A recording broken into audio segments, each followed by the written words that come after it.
اور جو ایمان لائے اور کام بھی نیک کرتے رہے تو ہم نیک کام کرنے والوں کا اجر ضائع نہیں کرتے۔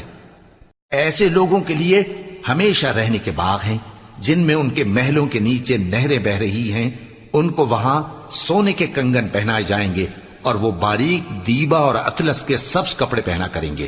اور تختوں پر تکیے لگا کر بیٹھا کریں گے۔ کیا خوب بدلہ اور کیا خوب آرام گاہ ہے۔ اور ان سے دو شخصوں کا حال بیان کرو جن میں سے ایک کو ہم نے انگور کے 2 باغ عنایت کیے تھے اور ان کے گردا گرد کھجوروں کے درخت لگا دیے تھے اور ان کے درمیان کھیتی پیدا کر دی تھی۔ دونوں باغ کثرت سے پھل لاتے اور اس کی پیداوار میں کسی طرح کی کمی نہ ہوتی، اور دونوں میں ہم نے ایک نہر بھی جاری کر رکھی تھی،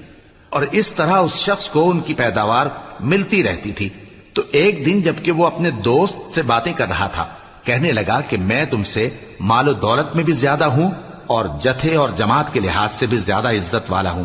اور ایسی